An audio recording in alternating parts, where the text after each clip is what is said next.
ನಮಸ್ತೆ ಸ್ನೇಹಿತರೆ, ಇವತ್ತು ನಾವು ಕನ್ನಡ ಪರೀಕ್ಷೆಯನ್ನು ಯಾವ ರೀತಿ ಬರೀಬೇಕು ಎಂಬುದರ ಬಗ್ಗೆ ಸ್ವಲ್ಪ ತಿಳ್ಕೊಳ್ಳುವ. ಇವಾಗ ಮೊದಲನೇದಾಗಿ ಪ್ರಶ್ನೆ ಪತ್ರಿಕೆಯಲ್ಲಿ ನಾನು ನಿಮಗೆ ಹೇಳ್ತಾ ಹೋಗ್ತೇನೆ ಯಾವ ರೀತಿ ನಾವು ಕನ್ನಡ ಪರೀಕ್ಷೆಯನ್ನು ಯಾವ ರೀತಿ ಬರೀಬೇಕು, ಎಷ್ಟು ಪುಟಗಳಷ್ಟು ಬರೀಬೇಕು ಎಂಬೆಲ್ಲ ಪ್ರಶ್ನೆಗಳು ಅನೇಕ ಜನರಿಗಿರ್ತದೆ. ನಾನು ಈ ವಿಡಿಯೋವನ್ನು ರಿಕ್ವೆಸ್ಟ್ ಮೇಲೆ ಮಾಡ್ತಾ ಇದ್ದೇನೆ. ರಶ್ಮಿಯವರು ಕೇಳಿರುವಂತೆ ಕನ್ನಡ ಪರೀಕ್ಷೆಯನ್ನು ನಾವು ಯಾವ ರೀತಿ ಎಷ್ಟು ಪುಟಗಳಷ್ಟು ಬರೀಬೇಕು ಅಂತ ಅವರು ಕೇಳಿದ್ದಾರೆ. ಅದಕ್ಕೋಸ್ಕರ ನಾನು ಇವತ್ತು ಈ ವಿಡಿಯೋವನ್ನು ಮಾಡ್ತಾ ಇದ್ದೇನೆ. ಮೊದಲನೇದಾಗಿ ಕನ್ನಡ ಪರೀಕ್ಷೆಯ ಪ್ರಶ್ನೆ ಪತ್ರಿಕೆಯ ಜೊತೆಗೆ ನಾನು ಬಂದಿದ್ದೇನೆ. ಮೊದಲನೇದಾಗಿ ಅವರು ಕೇಳುವಂತಹ ಒಂದು ಪ್ರಶ್ನೆ ಅಂದರೆ ಸಂದರ್ಭದ ಸಹಿತ ವಿವರಿಸಲಿಕ್ಕೆ 2 ಪ್ರಶ್ನೆಯನ್ನು ನಾವು ಬರೀಬೇಕಾಗ್ತದೆ. ಒಂದು ಪ್ರಶ್ನೆಗೆ 4, ಮತ್ತೊಂದು ಪ್ರಶ್ನೆಗೆ 4 ಮಾರ್ಕುಗಳಿದೆ. ಈ ಸಂದರ್ಭ ಸಹಿತ ಪ್ರಶ್ನೆಗೆ ನೀವು 1 ಪುಟದಷ್ಟು ಬರೆಯಿರಿ. 1 ಪುಟದಷ್ಟು ಉತ್ತರವನ್ನು ಬರೆಯಿರಿ. ಈ ಉತ್ತರವನ್ನು ಬರಿಬೇಕಾದರೆ ಸಂದರ್ಭದ ಬಗ್ಗೆ, ಇದು ಯಾವ ಸಂದರ್ಭದಲ್ಲಿ ಕೇಳಿದ್ದಾರೆ ಎಂಬುದನ್ನು ಬರಿಬೇಕಾದದ್ದು. ಆವಾಗ ನೀವು ಆ ಒಂದು ಕವಿತೆಯ ಹೆಸರು ಯಾವ ಕವಿತೆಯಿಂದ ಬಂದಿದೆ ಎಂಬುದನ್ನು ಮೊದಲು ಬರಿಬೇಕು. ನಂತರ ಆ ಕವಿ ಯಾರು, ಆ ಕವಿತೆಯನ್ನು ಬರೆದಂತಹ ಕವಿ ಯಾರು ಅಂತ ಬರೀಲೇಬೇಕಾಗ್ತದೆ. ಆ ಕವಿ ಯಾರು ಅಂತ ಬರೆದು ಯಾವ ಒಂದು ಸಂದರ್ಭದಲ್ಲಿ ಯಾವ ಒಂದು ಪರಿಸ್ಥಿತಿಯಲ್ಲಿ ಈ ವಿಷಯ ಬಂತು ಎಂಬುದನ್ನು ನಾವು ಬರಿಬೇಕು. ಸಾಧ್ಯ ಆದಷ್ಟು ಮಟ್ಟಿಗೆ ಆ ಒಂದು ಪದ್ಯದ ಸಾರಾಂಶ ನಾವು ತಿಳಿದಿದ್ದರೆ ಆ ಸಾರಾಂಶದ ನಡುವಿನಲ್ಲಿ ಆ ವಿಷಯಗಳು ಬರ್ತದಲ್ವ, ಆವಾಗ ನಾವು ಆ ಒಂದು ಸಂಬಂಧವನ್ನು ಹಾಕ್ಕೊಂಡು ಆ ವಿಷಯವನ್ನು ಬರಿತಾ ಹೋಗಬೇಕಾಗ್ತದೆ. ಇವಾಗ ನಾನು ಇದರಲ್ಲಿ ಆದರೆ ಇದು ನಮಗೆ ಇದರಲ್ಲಿ ಬರುವಂಥ ಒಂದು ದಾಸಿಮಯ್ಯ ಮತ್ತು ಬೆಕ್ಕು, ಇಲಿಗಳ ಬಗ್ಗೆ ಬರುವಂಥದ್ದು ದಾಸಿಮಯ್ಯ ಮತ್ತು ಬೆಕ್ಕುವಿಂದ ಬಂದಿರುವಂಥದ್ದು. ನಾವಾಗ ಬರಿಬೇಕು. ಯಾವ ರೀತಿ ಬರಿಬೇಕು ಅಂದರೆ ಈ ಒಂದು ಸಾಲು ಒಂದು ಸಾಲು ಬರೆಯಿರಿ. ಬಿಲ್ವ ಮಠ ಈಗೀಗ ಬಿಲದ ಮಠವಾಗಿರಬಹುದು ಅಂತ ಬರೆದು ಕೆಳಗೆ ಬರೆಯಿರಿ. ಈ ಒಂದು ಹೊಸಗನ್ನಡ ಕವಿತೆಯು ದಾಸಿಮಯ್ಯ ಮತ್ತು ಬೆಕ್ಕು ಎಂಬ ಒಂದು ಕವಿತೆಯಿಂದ ಆರಿಸಿಕೊಳ್ಳಲಾಗಿದೆ. ದಾಸಿಮಯ್ಯ ಮತ್ತು ಬೆಕ್ಕು ಕವಿತೆಯನ್ನು ಎಕ್ಕುಂಡಿಯವರು ಬರೆದಿರುತ್ತಾರೆ. ಎಕ್ಕುಂಡಿಯವರು ಬರೆದಿರುವಂತಹ ದಾಸಿಮಯ್ಯ ಮತ್ತು ಬೆಕ್ಕಿನಿಂದ ಈ ಒಂದು ಕವಿತೆಯನ್ನು ತೆಗೆದುಕೊಂಡು ಹೇಳಲಾಗಿದೆ. ಆಮೇಲೆ ಬರಿಬೇಕು. ಬಿಲ್ವ ಮಠ ಈಗೀಗ ಬಿಲದ ಮಠವಾಗಿದೆ. ಯಾರು ಇಲ್ಲಿ ಕವಿ ಹೇಳ್ತಾ ಇರುವಂಥದ್ದನ್ನು ನಾವು ಬರಿಬೇಕಾಗ್ತದೆ. ಅದನ್ನು ನಾನು ಕಳೆದ ವಿಡಿಯೋದಲ್ಲಿ ನಾನು ನಿಮಗೆ ತೋರಿಸಿದ್ದೆ ನೋಡಿ. ಈಗ ನಾವು ದಾಸಿಮಯ್ಯ ಮತ್ತು ಬೆಕ್ಕು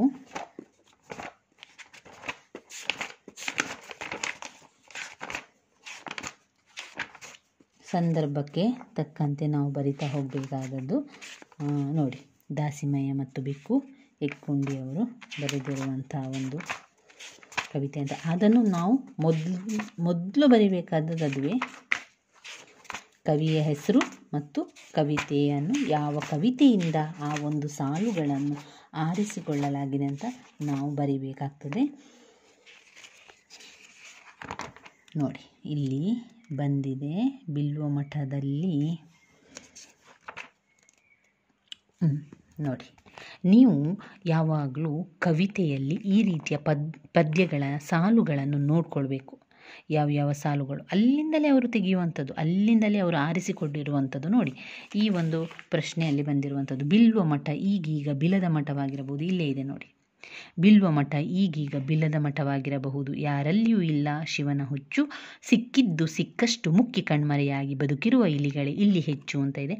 ಆವಾಗ ನಾವು ಒಂದಿಷ್ಟು ಸಾಲುಗಳನ್ನೆಲ್ಲ ಬರಿಬೇಕಾಗ್ತದೆ. ಎಲ್ಲ ವಿಷಯವನ್ನು ಬರಿಬೇಕು. ದಾಸಿಮಯ್ಯ ಈ ಬಿರುನುಡಿಯೊಂದಿಗೆ ಕವಿತೆಯು ಮೌನವಾಗಿಸುತ್ತದೆ. ಅಂದರೆ ಅವನಲ್ಲಿ ಮಠದ ಬಗ್ಗೆ ಹೇಳ್ತಾ ಇರುವಂಥದ್ದು. ಅಲ್ಲಿ ಮಠದಲ್ಲಿ ಒಂದು ಬೆಕ್ಕು ಯಾವತ್ತೂ ಇಲಿಗಳನ್ನು ಹಿಡಿಯುವಂಥದ್ದು ಕೆಲಸವನ್ನು ಮಾಡ್ತಾ ಇತ್ತು. ಅಂದರೆ ಇಲ್ಲಿ ಕವಿ ಹೇಳ್ತಾ ಇರುವಂಥ ಆಡಂಬರದ ಭಕ್ತಿ ಬೇಡ, ನಿಜವಾದ ನಮ್ಮ ಕೆಲಸವನ್ನು ಮಾಡಬೇಕು. ಇಲ್ಲಿ ನಿತ್ಯ ಭಕ್ತರ ನಡೆಗೆ ದಾಸಿಮಯ್ಯ ಕೊಟ್ಟಂಥ ಉತ್ತರ ಇದು. ಮೌಲ್ಯವಿಲ್ಲದ ವಸ್ತುನಿಷ್ಠವಲ್ಲದ ಸಾಂಪ್ರದಾಯಿಕ ಮೌಲ್ಯಗಳಿಗೆ ದೊಡ್ಡ ಶಸ್ತ್ರಚಿಕಿತ್ಸೆಯಂತಿದೆ. ಅಂದರೆ ಇಲ್ಲಿ ದೇವಾಲಯಕ್ಕೆ ಬರುವಂತಹ ಭಕ್ತರು, ಪೂಜಾರಿಗಳು, ದೇವಾಲಯ ಇವನ್ನೆಲ್ಲ ಒಂದು ವ್ಯಾಪಾರ ರೀತಿಯಲ್ಲಿ ನೋಡ್ತಾ ಇದ್ದೇವೆ. ಈಗ ನಿಜವಾಗಿ ಅವರವರ ಕೆಲಸ ಮಾಡಬೇಕೇ ವಿನ ಆಡಂಬರದ ಭಕ್ತಿ ಬೇಡ ಅಂತ ವಿವರಿಸುವಂಥದ್ದು ಕಾಣ್ಬೋದಾಗಿದೆ. ಈ ರೀತಿಯಾಗಿ ಸಂದರ್ಭವನ್ನು ಬರೆಯುವಾಗ 1 ಪುಟದಷ್ಟು ಬರೀರಿ, 4 ಅಂಕಕ್ಕೆ. ಅದಾದ ನಂತರ ಅರ್ಥ ಒಂದೊಂದಕ್ಕೆ ಅರ್ಥವನ್ನು ಬರಿತಾ ಹೋಗಿ. ಸಾಧಾರಣ ನೀವು ಇದರಲ್ಲಿ 8 ಅರ್ಥಗಳನ್ನು ಬರೀಲೇಬೇಕು. 8 ಅರ್ಥವನ್ನು ನೋಡ್ಕೊಂಡು ಬರೀರಿ. ಅದಾದ ನಂತರ ಸಂದರ್ಭ ಸ್ವಾರಸ್ಯವನ್ನು ಕೂಡ ಅವರು ನೇರವಾಗಿ ಕೊಟ್ಟಿರ್ತಾರೆ. ನಿಮಗೆ ಯಾವ ಒಂದು ಕವಿತೆಯಿಂದ ಬಂದಿದೆ ಅಂತ ಸಾಧಾರಣ ನಿಮಗೆ ನೋಡಿದಾಗ ಗೊತ್ತಾಗ್ತದೆ. ಆವಾಗ ನೀವು ಇದನ್ನು ಕೂಡ ಯಾವ ಒಂದು ಕವಿತೆಯಿಂದ ಇದನ್ನು ಆರಿಸಿಕೊಳ್ಳಲಾಗಿದೆ, ಇದರ ಕವಿ ಯಾರು, ಯಾವ ಕಾರಣಕ್ಕಾಗಿ ಇದನ್ನು ವಿವರಿಸ್ತಾ ಇದ್ದಾರೆ ಅಂತ ಒಂದು ಪುಟದಷ್ಟು ವಿವರಿಸ್ತಾ ಹೋಗಿ. ಅದಾದ ನಂತರ ನಮಗೆ ಬರುವಂಥದ್ದು ಪ್ರಶ್ನೋತ್ತರಗಳು, ಪ್ರಶ್ನೆಗಳನ್ನು ಉತ್ತರಿಸಿ ಅಂತ ಬರುವಂಥದ್ದು. 10 ಮಾರ್ಕಿಗೆ ಬಂದಿರುವಂತಹ ಪ್ರಶ್ನೆಗಳಿಗೆ 3ರಿಂದ 4 ಪುಟದಷ್ಟು ಬರೀಬೇಕು. ಯಾಕಂದರೆ ಕನ್ನಡವನ್ನು ಆದಷ್ಟು ಬೇಗ ನೀವು ಬರಿಬೇಕಾಗ್ತದೆ. ಇಲ್ಲದಿದ್ದರೆ ಸಮಯ ಸಾಕಾಗುವುದಿಲ್ಲ. 3 ಗಂಟೆಯ ಒಳಗೆ ನಿಮಗೆ ಸಮಯ ಸಾಕಾಗುವುದಿಲ್ಲ. ಹೆಚ್ಚು ಆಲೋಚನೆ ಮಾಡಿಕೊಂಡು ಕೂತ್ಕೊಳ್ಬೇಡಿ. ಹೆಚ್ಚು ಆಲೋಚನೆಯನ್ನು ಮಾಡ್ತಾ ಇದ್ದರೆ ಸಮಯ ಹೋಗ್ತದೆ. ಆ 3 ಗಂಟೆ ಸಮಯ ನಮಗೆ ಸಾಕಾಗುವುದಿಲ್ಲ. ಕೊನೆಯದಾಗಿ ಬರುವಾಗ ನಮಗೆ ಸಮಯ ಎಲ್ಲ ಮುಗ್ದಿರ್ತದೆ. ಆವಾಗ ನಮಗೆ ಹೆಚ್ಚು ಬರೀಲಿಕ್ಕೆ ಸಾಧ್ಯ ಆಗುವುದಿಲ್ಲ. ಯಾಕಂದರೆ 10 ಮಾರ್ಕಿನ ಪ್ರಶ್ನೆಯನ್ನೆಲ್ಲ ಯಾವತ್ತೂ ಬಿಡಲಿಕ್ಕೆ ಹೋಗಬೇಡಿ. ನಿಮಗೆ ಆ ಪ್ರಶ್ನೆ ಉತ್ತರ ಗೊತ್ತಿದೆಯೋ ಗೊತ್ತಿಲ್ವೋ, ಗೊತ್ತಿದ್ದರೆ ಬರೀಬೇಕು. ಗೊತ್ತಿಲ್ಲದಿದ್ದರೂ ಕೂಡ ಅದನ್ನು ಯಾವುದಾದ್ರೂ ರೀತಿಯಲ್ಲಿ, ಅಂದರೆ ಆ ಒಂದು ಪಾಠಕ್ಕೆ ಸಂಬಂಧಪಟ್ಟಂತೆ ಏನಾದರೂ ನಿಮಗೇನು ವಿಷಯ ಗೊತ್ತಿದ್ದರೂ ಕೂಡ ಅದನ್ನು ಬರೀಬೇಕು. ಬಿಟ್ಟು ಬರಬೇಡಿ. ಯಾವುದೇ ಒಂದು ರೀತಿಯ ಪ್ರಶ್ನೆಯನ್ನು ಬಿಟ್ಟು ಬರಬೇಡಿ. ಸಮಯವನ್ನು ಆದಷ್ಟು ಕಡಿಮೆ ಸಮಯದಲ್ಲಿ ಬರೀಲಿಕ್ಕಾಗುವುದನ್ನು ನೋಡ್ಕೊಳ್ಳಿ. ತುಂಬಾ ಫಾಸ್ಟ್ ಬರಿತಾ ಹೋಗಬೇಕಾಗ್ತದೆ. ಇಲ್ಲದಿದ್ದರೆ ಕನ್ನಡದಲ್ಲಿ ಬರಿಬೇಕಾದ್ರೆ ಸಮಯ ಸಾಕಾಗುವುದಿಲ್ಲ. 3 ಪುಟಗಳಷ್ಟಾದರೂ ಬರೀಲೇಬೇಕು. 10 ಮಾರ್ಕಿಗೆ ನೀವು 3 ಪುಟಗಳಷ್ಟು ಬರೀಲೇಬೇಕಾಗ್ತದೆ. ಹೆಚ್ಚು ಸಮಯ ಇದ್ದರೆ ನೀವು ತುಂಬ ಫಾಸ್ಟ್ ಬರೀತೀರಿ ಅಂತಂದರೆ 4 ಪುಟದಷ್ಟು ಬರೀರಿ. ಅದಾದ ನಂತರ ಟಿಪ್ಪಣಿ ಬರೆಯೋದು, ಇಲ್ಲಿ ಕೂಡ 10 ಮಾರ್ಕಿಗೆ ಅದನ್ನು ಕೂಡ ನೀವು ಸಾಧಾರಣ 3 ಪುಟಗಳಷ್ಟು ಬರೀಬೇಕು. ಹೆಚ್ಚು ಸಮಯ ಇದ್ದರೆ, ನಾನಿಲ್ಲಿ ನಿಮಗೆ ಪುನಃ ಹೇಳ್ತಾ ಇದ್ದೇನೆ, ಸಮಯ ನೋಡಿಕೊಳ್ಳಿ. ಸಮಯ ನಿಮ್ಮಲ್ಲಿ ಹೆಚ್ಚು ಇದೆ ಅಂತ ಆದರೆ ನೀವು 4 ಪುಟಗಳಷ್ಟು, 3ರಿಂದ 4 ಪುಟಗಳಷ್ಟು ಬರೆಯಿರಿ. ಇನ್ನು 20 ಮಾರ್ಕಿಗೆ ಬಂದಾಗ 10 ಮಾರ್ಕಿಗೆ ಕೊಟ್ಟಿರುವಂಥದ್ದು 20 ಮಾರ್ಕಿಗೆ ಈ 2 ಪ್ರಶ್ನೆಗಳಿಗೆ ಸೇರಿ ಅವರು 20 ಮಾರ್ಕ್ ಅಂತ ಹೇಳುವಂಥದ್ದು. 10 ಮಾರ್ಕಿಗೆ ನೀವು 3ರಿಂದ 4 ಪುಟದಷ್ಟು ಬರೆಯಿರಿ. ಇನ್ನು ಬೇರೆ ಸಬ್ಜೆಕ್ಟ್ ನೋಡಿದರೆ 15 ಮಾರ್ಕಿಗಾದರೆ 5 ಪುಟಗಳಷ್ಟು ಬರೀಬೇಕಾಗ್ತದೆ. 15 ಮಾರ್ಕಿಗೆ ಅಥವಾ 20 ಮಾರ್ಕಿಗಾದರೆ 5 ಅಷ್ಟು ನೀವು ಬರೀಬೇಕಾಗ್ತದೆ. ಅದೆಲ್ಲ ಕೂಡ ನೀವೇನು ಸಮಯವನ್ನು ಅಡ್ಜಸ್ಟ್ ಮಾಡ್ಕೊಳ್ಬೇಕಾಗ್ತದೆ. ಸಮಯವನ್ನು ನೀವು ಸರಿದೂಗಿಸ್ಕೊಂಡು ಬರೀಬೇಕಾಗ್ತದೆ. ಆರಂಭದಲ್ಲಿ ನೀವು ತುಂಬ ಸ್ಲೋ ಮಾಡಿದರೆ ಕೊನೆಯದಾದ ಪ್ರಶ್ನೆಗೆ ಬರೀಲಿಕ್ಕೆ ಸಮಯ ಇರುವುದಿಲ್ಲ. ಅದಕ್ಕೋಸ್ಕರ ಇವಾಗ ನೀವು ಒಂದು ವೇಳೆ ನಿಮಗೆ ಇದಕ್ಕೆ ಅರ್ಥವನ್ನು ಯೋಚನೆ ಮಾಡಿ ಬರೀಬೇಕು ಅಂತಾದರೆ ಆ 1 ಪುಟದಷ್ಟನ್ನು ಬಿಟ್ಟು ಮುಂದಿನ ಪ್ರಶ್ನೆಗೆ ಹೋಗಿ. ಈ ಸಂದರ್ಭ ಒಂದು ವೇಳೆ ನಿಮಗೆ ಸಂದರ್ಭದಲ್ಲಿ ಯಾವುದೂ ಗೊತ್ತಿಲ್ಲ ಅಂತಂದರೆ ಆ 1 ಪುಟದಷ್ಟು ಬಿಟ್ಟು ನಂತರದ ಪುಟಕ್ಕೆ ಹೋಗಿ ಪ್ರಶ್ನೋತ್ತರವನ್ನು ಬರೀಲಿಕ್ಕೆ ಆರಂಭಿಸಿ. ಕೊನೆಯದಾದ ಸಮಯದಲ್ಲಿ ನೀವು ಇದನ್ನು ಸಂದರ್ಭವನ್ನು ನೀವು ಸರಿಯಾಗಿ ಪುನಃ ಓದ್ಕೊಳ್ಳಿ. ಆವಾಗ ನಿಮಗೆ ಒಂದು ಸಾಧಾರಣ ಯಾವ ಒಂದು ಕವಿತೆಯಿಂದ ಬಂದಿದೆ ಅಂತ ನಿಮಗೆ ಗೊತ್ತಾಗ್ತದೆ. ನಂತರ ಅಂತೂ ನಿಮಗೆ ಯಾವುದು ಪ್ರಶ್ನೆ ಸಂದರ್ಭದಲ್ಲಿ ಗೊತ್ತಾಗ್ತಾ ಇಲ್ಲ ಅಂತಾದರೆ ಇದು ಒಂದು ಹೊಸಗನ್ನಡ ಕವಿತೆಯಿಂದ ಆರಿಸಿಕೊಳ್ಳಲಾಗಿದೆ. ಹಾಗೂ ಇದು ಯಾವುದರ ಸಂಪೂರ್ಣ ಅದರ ವಿಷಯ ಬಂದಿದೆ ಇವಾಗ ಸರ್ವೋದಯದ ಕಾಲದ ಬಗ್ಗೆ ಎಲ್ಲ ವಿವರಿಸಲಾಗಿದೆ. ಸರ್ವೋದಯವೇ ಸ್ವಾತಂತ್ರ್ಯ ಎಂಬುದನ್ನೆಲ್ಲ ವಿವರಿಸಲಾಗಿದೆ ಅಂತ ಒಂದು ಸ್ವಲ್ಪ ಆದರೂ ಕೂಡ ವಿವರಣೆಯನ್ನು ಕೊಡಿ. ಹಾಗೆಯೇ ಖಾಲಿ ಬಿಟ್ಟು ಬರಬೇಡಿ. ಅದರಲ್ಲಿ ಏನು ಅಂಶ ಇದೆ ಅದನ್ನಾದರೂ ಸೇರಿಸಿ ಬರೆದು ಬನ್ನಿ. ಅದು ಕೊನೆಯದಾಗಿಡಿ. ಒಂದು ವೇಳೆ ನಿಮಗೆ ಗೊತ್ತಿಲ್ಲದಿದ್ದರೆ ಕೊನೆಯದಾಗಿಡಿ, ಆದರೆ ಬಿಟ್ಟು ಬರಬೇಡಿ. ಅದನ್ನು ಯಾವುದಾದ್ರೂ ಅಂದರೆ ಆ ಪದ್ಯದ ಸಂಬಂಧಪಟ್ಟಂತೆ 2-3 ಸಲ ಓದ್ಕೊಂಡು ಯೋಚನೆ ಮಾಡಿ ಯಾವ ಪದ್ಯದಿಂದ ಬಂದಿರಬಹುದು ಇದು ಅಂತ. ಅಸಾಧ್ಯ ಆದಷ್ಟು ಅದಕ್ಕೆ ಸಂಬಂಧಪಟ್ಟಂಥ ವಿವರಣೆಯನ್ನು ಬರಿತಾ ಹೋಗಿ. ಕೊನೆಯದಾಗಿ ಬರೀಲಿಕ್ಕೆ ಪ್ರಯತ್ನ ಪಡಿ. ಒಂದು ವೇಳೆ ನಿಮಗೆ ಸರಿಯಾಗಿ ಗೊತ್ತಿದೆ ಅಂತಂದರೆ ಖಂಡಿತವಾಗಿ ಮೊದಲೇ ಬರಿಬೋದು. ಇದು ಒಂದು ಪ್ರಶ್ನೆಯು 4 ಮಾರ್ಕಿಗೆ ಬಂದಿರುವುದರಿಂದ ನೀವು ಹೆಚ್ಚು ಸಮಯವನ್ನು ತಗೊಳ್ಬಾರ್ದು. ಕೇವಲ 10 ನಿಮಿಷದಷ್ಟು ಸಂದರ್ಭ ಸಹಿತವನ್ನು 10 ನಿಮಿಷಗಳಲ್ಲಿ ಮುಗಿಸಬೇಕು.